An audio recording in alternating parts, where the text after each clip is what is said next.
焦点が定まらないうつろな瞳で小刻みに体を揺らし続ける少女。あなたは彼女の身に何が起きているのか想像できますか？ 2019年12月、ベネズエラ・ラ・グアイラ州サンテルモ。15歳の娘ナリエリ・カチャルコの寝室へ訪れた両親は目の前の光景に激しく動揺していました。突然の体調不良に見舞われ前日から意識を失っていたナリエリ。そして目を覚ました彼女の様子はあまりにも異様だったのです。口を大きく開閉させながら瞳孔が開いた目で虚空を見つめ痙攣しているかのように震えているその姿はまるで何かに取り憑かれているかのよう。全部あの子のせいだわ。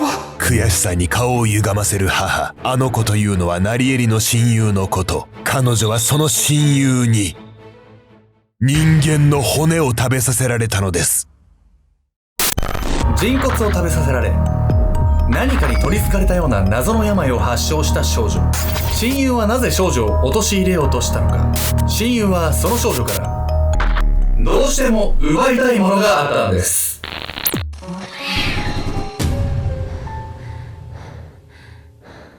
おさすけちゃんです。やみやみこです。というわけで、やみこさんね、まだナルト見返してて、ね、ここでね、僕とやみこさんのナルトの推しキャラ発表会をね、やらせていただきます。皆さんもこれ参加していただいて、ナルトといえばね、ワンピースに次ぐね、世界的な人気漫画ですよ。全部の関連の売り上げ、ドラゴンボール抜いたらしいんですよ。ああ、そうなの？ナルトで漢字学んだし、ナルトで道徳学んだんで、まあただ弊害もありまして、足の裏にチャクラを貯めると水の上を渡れるっていうナルトのシーンがあるんですけど、多摩川を渡ろうとしたら本当に溺れたんですよね、一回。じゃあ10秒で考え10秒。いやもう私は決まったわよ。推しキャラね。オッケー。せーのでね。せーの。ガーラひなた。なるほどね。ガーラね。最初めっちゃ悪いやつなのに、ナルトと出会って心変わりして風加減にまでなってね。なんで私の推しキャラの説明あんたがしてんだよ。皆さんもぜひね、コメント欄で、ナルトの推しキャラ教えていただければと思います。てばよ。今回はベネズエラで起きた非常に奇妙な殺人事件をご紹介します。これ15歳の少女が突然何かの病に見舞われるんですけど、その症状はまるで何かに取り憑かれているような得体の知れないものだったんです。取り憑かれてるってもうそれだったら原因がよくわかんないことになっちゃうけどさ、殺されてるってことは第三者が介入してたってこと？まあ本当そういうことなんです。まあ彼女はある日を境に何度もね失神を繰り返すんですが、その異変には明確なきっかけがあったんです。友情の証。2019年12月23日、ベネズエラ・ラ・グアイラ州サンテルモ。ナリエリ、しっかりしろ！バス停では一人の男性が必死の形相で声を上げていました。その腕の中には全身から力が抜け横たわる少女の姿が。父親のホセと共にバスを待っている最中、突然気を失ってしまった彼女の名はナリエリ・カチャルコ。父親がいくら呼びかけても彼女は目をつむったまま返事をしません。ナリエリは数日前から突然意識を失う発作を頻繁に繰り返すようになりました。そのためこの日は大きな病院で検査を受けに行くところだったのです。つい先日まで海に遊びに行けるほど元気だったナリエリ。ただ彼女の異変はその海での遊びから始まったのかもしれないのです。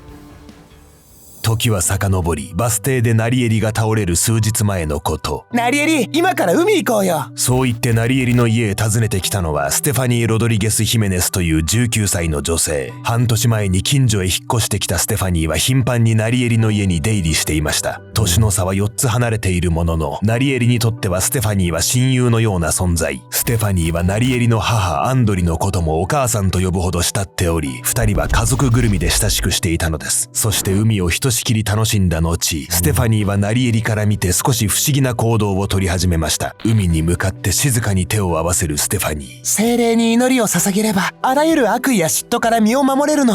ナリエリも一緒にやろう。ステファニーにそう促されると、ナリエリは彼女に倣って手を合わせました。二人が行ったそれはサンテリアという宗教の儀式でした。自然に精霊が宿るっていう信仰はさ、まあなんか日本の神道とか神社信仰に近いものがあるわね。ルーツはね、同じではないんですが、まあ、人間が自然に対して神秘性とかを感じるっていうのは、本当に万国共通なんでしょうね。まあ、今回はね、ステファニーの信仰が鍵になってくるんで、ここで少しちょっと解説していきたいと思います。というわけで本日のメトラキーワード、サンテリアについて。サンテリアは西アフリカのヨルバ族の伝統信仰とカトリック、スピリチュアリズムが融合した混合宗教。19世紀末、キューバの植民地時代にアフリカから連れてこられた奴隷たちがカトリックへの改宗を強制された際に誕生したものです。彼らはカトリックの信徒たちに隠れて自分たちの伝統的な神々の信仰を続けました。サンテリアではオリシャと呼ばれる神々や先祖の霊とのつながりが重視され、信者は占いや祈祷、時に動物の生贄を伴う儀式を日常生活に取り入れています。そのため悩みや不安に直面した時、自分の感情で答えを決めるのではなく、霊的な導きに答えを求める人も少なくありません。このようにサンテリアの儀式は信者の感情的な側面と深く結びついています。もしステファニーがナリエリとの儀式に何らかの悪意を込めていたとしたら、海でサンテリアの儀式を行った後、ステファニーはナリエリに緑と黄色のビーズのブレスレットを渡します。私たちの友情の証だよ。ナリエリは大好きなステファニーから贈られたブレスレットを嬉しそうに腕につけて帰宅。すると待っていたのは母からのけたたましい怒声でした。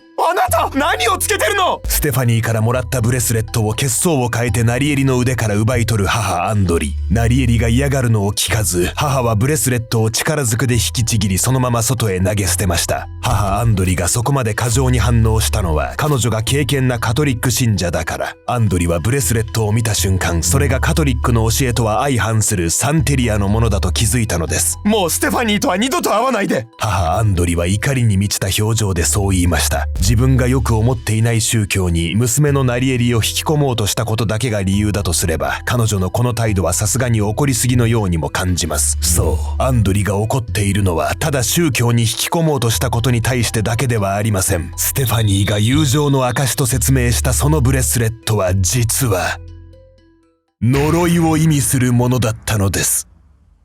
この日以降、ステファニーはナリエリの家に来なくなりました。そしてここからナリエリの体調はみるみる悪化していくのです。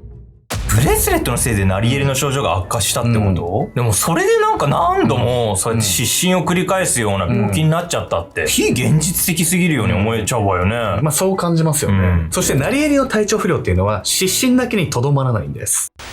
人間性の喪失。ブレスレットを捨てた数日後からナリエリは失神を繰り返すようになりました。彼女はもともと血管迷走神経性失神という持病を持っており、ストレスなどを原因に一時的に意識を失うことがありましたが、これまで生活に支障はありませんでした。持病の影響は限定的で、ナリエリはキックベースの選手として活躍するなど至って元気に過ごしていたのです。そのためこの数日の度重なる失神はこれまでの持病とは性質が違うように思えました。父親のホセはナリエリを大きな病院に連れて行こうとしますが、そのバスを待っている最中にも彼女は失神。以降ナリエリは一日の大半を眠って過ごすようになり、かつての活発な姿は見る影もなくなってしまうのです。さらにナリエリは食事はおろか水さえも受け付けず、すぐに吐き戻してしまうように。彼女は2019年12月24日から11日間一切の栄養を取ることができなくなってしまいました。お願い、一口でいいから飲んで。注射器を使いスープやゼリーをナリエリの口に流し込む母アンドリ。自宅に看護師を呼び点滴で水分補給をすることもありました。しかし家族の必死の看病も虚しく、ナリエリは急激に痩せ細り、肌は血の気を失って灰色に変色。自慢だった美しい髪も枕を覆い尽くすほど大量に抜け落ちていったのです。ちょっとこれが本当にね、呪いの症状だって言うんなら怖すぎるんだけど、物理的に何かするわけでもなく、ここまで重い症状にさ、陥れられるなんてことある？ただこれまだ序の口なんですよ。まあ最初に説明したように、ナリエリはこの後まるで何かに取り憑かれた状態になってしまうんです。ナリエリが体調を悪化させてから6日後の2019年12月30日、その日も彼女は母アンドリが買い物に出かけている数分の間に失神。そしてその日はいくら呼びかけても意識を取り戻しませんでした。恐ろしいのは翌朝、ナリエリが意識を取り戻してからのこと。両親は思わずその場に凍りつきました。大きく開いた瞳孔で虚空を見つめ、言葉を発することもなく、喉の奥から獣のようなうなり声を上げるナリエリ。そこにあったのはまるで悪霊に憑依されたかのような娘の姿でした。母アンドリは話せなくなってしまったナリエリと意思疎通を図ろうとペンと紙を差し出しますが、何するの！ナリエリは凄まじい力で母を突き飛ばしました。骨と皮だけになり自力で立つこともままならないにもかかわらず、大人の女性を軽々と跳ね飛ばすほどのその怪力。さらにナリエリは家から出ていないはずが、その体には誰かに殴られたような不気味なあざがいくつも浮かび上がっていたのです。ちょっとこんなの病院に行ってもさ、治るもんなのか全然わかんないしさ、両親も困ったもんよね、どこに連れてっていいか。人知を超えた何かが働いてると思わざるを得ないですよね。これね、両親も、もうただの病気じゃねえわ、これってなって、病院以外のある場所に連れてくんです。死を招く儀式。両親はもはや正気を保てていないナリエリの姿に混乱しつつもすぐに病院へ駆け込みました。娘が死にそうなんだ！今すぐ見てくれ！父親のホセは受付で必死にそう叫びますが、なんと病院側は診察も入院も拒否。当時のベネズエラでは深刻な医師不足が常態化しており、すぐに新しい患者を見れる状態ではなかったのです。どうにか頼み込んで受けられたのは簡易的な血液検査のみ。結果は異常なしで、ナリエリはどう見ても危険な状態にもかかわらず治療を受けられませんでした。年が明けた2020年1月2日、一向に回復しない娘を救うため両親は自宅に内科医と小児科医を呼び寄せます。二人の医師は横たわるナリエリに血液検査を行いますが、その結果もまた異常なし。医師たちは単なる栄養失調、脱水症状だと言い切り、そのまま立ち去りました。いや、素人目に見てもやばい状況だってさ、わかるじゃない。なのになんでお医者さんは取り合ってもくれないわけ？年末でね、医師たちが休みに入ったことで、余計に人手不足だったんですよ。だから取り合ってくれなかったっていう可能性もあるんです。医師に突き放されたナリエリの家族は、原因は病気ではないかもしれないと疑うようになります。そして父ホセは娘の様子をビデオカメラで撮影し、自身のダイフに救いを求めました。ダイフとはカトリック信者の親代わりとして生活を導く後継人のこと。呪術や霊的な問題にも精通しているダイフに、父は娘を撮影した映像を見せたのです。そこに映し出されたのは、痩せ細った体を小刻みに震わせ、言葉を発することなく口だけを開閉するナリエリの姿。動画を食い入るように見つめていたダイフはやがて顔を上げこう断言しました。ナリエリは悪霊に憑依されている。ダイフの助言を受けた両親はそこから悪霊や呪いの除去を専門としているヤングリオン精神センターへ向かいます。そこでナリエリに指示されたのは9日間にわたって極寒の川に体を沈めることでした。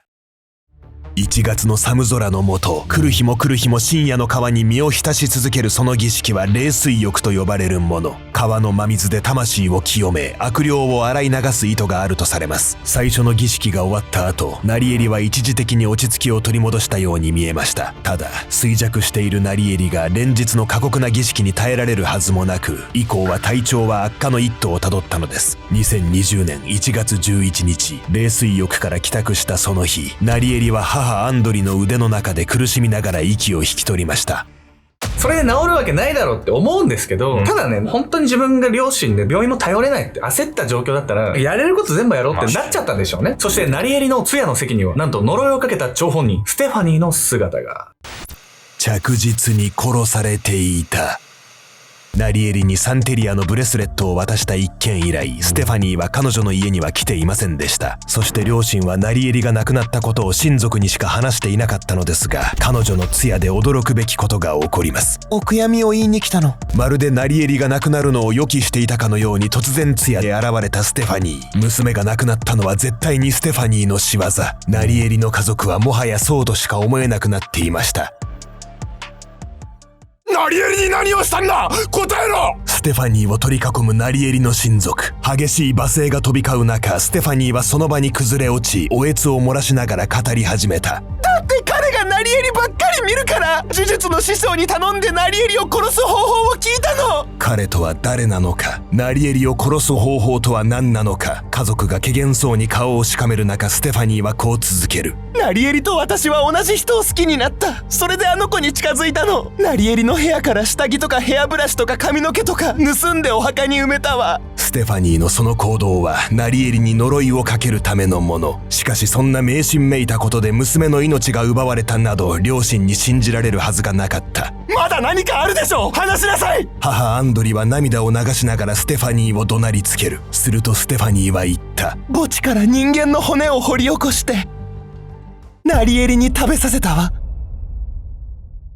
ステファニーは掘り起こした骨を粉末になるまで細かく砕き、ナリエリの食べ物や飲み物に混ぜていました。その話を聞き、家族はすぐに彼女を警察へ突き出します。しかし呪術や魔術を裁く法律はなく、憲法で信仰の自由が保障されている以上、ステファニーを罪に問うことは困難。彼女は3時間の取り調べの後、すぐに釈放されたのです。人骨を食べさせて人殺したなんて聞いたこともないし、これ警察もお手上げでしょ、これは。いや、ほんとそうなんですよ。ナリエリのね、この奇妙な症状っていうのは何が原因だったのか、この後も検証が続けられました。ステファニーが人骨を食べさせたんですけど、それはね、どのように影響したんでしょうか。急激に容体を悪化させたナリエリの体の中で一体何が起きていたのか。専門家が生前の血液検査の結果を再分析したところ、白血球の一種である好中球の数値に異常が見られました。好中球は体内に侵入した細菌と戦う第一の防衛ライン。その数値の異常はナリエリの体内で深刻な細菌感染が進行していたことを示していました。当時混乱を極めていたベネズエラの医療現場では、この兆候が見逃されてしまっていたのです。そこからさらに状況を悪化させたのは、ヤングリオン精神センターで行われた冷水浴。ナリエリは重度の栄養失調で免疫力を失っており、極寒の川の水にさらされた結果、肺の感染症が致命的なレベルまで進行しました。その結果、ナリエリは自力で酸素を取り込めなくなるほどの呼吸不全に陥り、最終的に死に至ったのです。冷水浴の儀式を行った関係者2名は逮捕されましたが、わずか数日で証拠不十分として釈放されています。問題はナリエリの死にステファニーの行為がどれだけ影響していたかということ。断定はできませんが、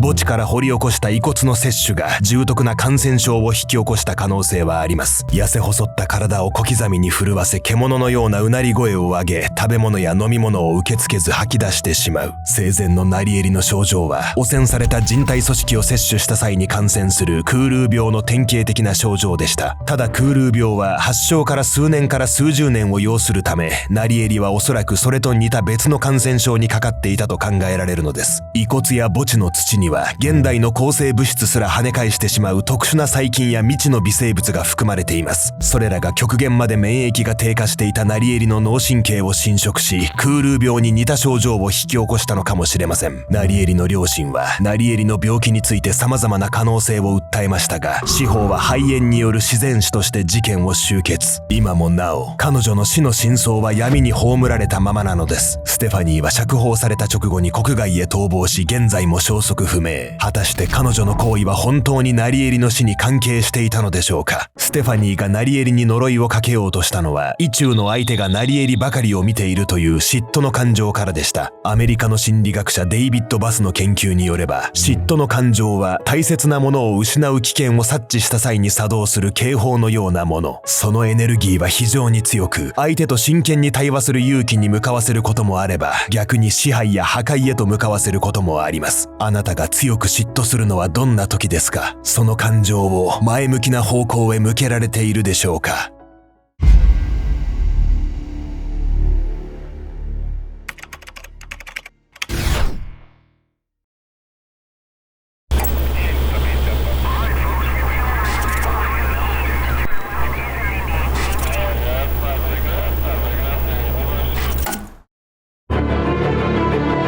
もし昨日まで完璧だったはずの人が突然豹変したら、あなたはその人とどう接しますか？2023年1月23日、南アフリカヨハネスブルグ。人々がある一軒家の前で立ち往生していました。頑丈な鎖で固く閉ざされた門。呼びかけに応じる気配はなく、家の中からは沈黙だけが漂っています。意を決した人々はレッカー車を呼びました。チェーンを門に巻きつけ、アクセルを思い切り踏み込みます。凄まじい破壊音とともについに鉄の門がこじ開けられました。室内へ踏み込んだ彼らが目にしたのは、リビングに座り込む一人の女。彼女は下半身を露出したまま自らの手首を切り血を流していました。あの子はどこだ？激しく問い詰める友人に女はゆっくりと浴室を指さします。友人たちが急いで浴室へ駆け込むと、蛇口から水が溢れ続ける浴槽の中には4歳の女の子がうつ伏せに浮いていたのです。うつろに座り込む一人の女と浴槽に浮かぶ4歳の女児。固く閉ざされた家の中、二人の間に何が起こったのか。女の心の中で鳴り響いていたのは、自分だけを見てほしいという悲痛な叫びだったんです。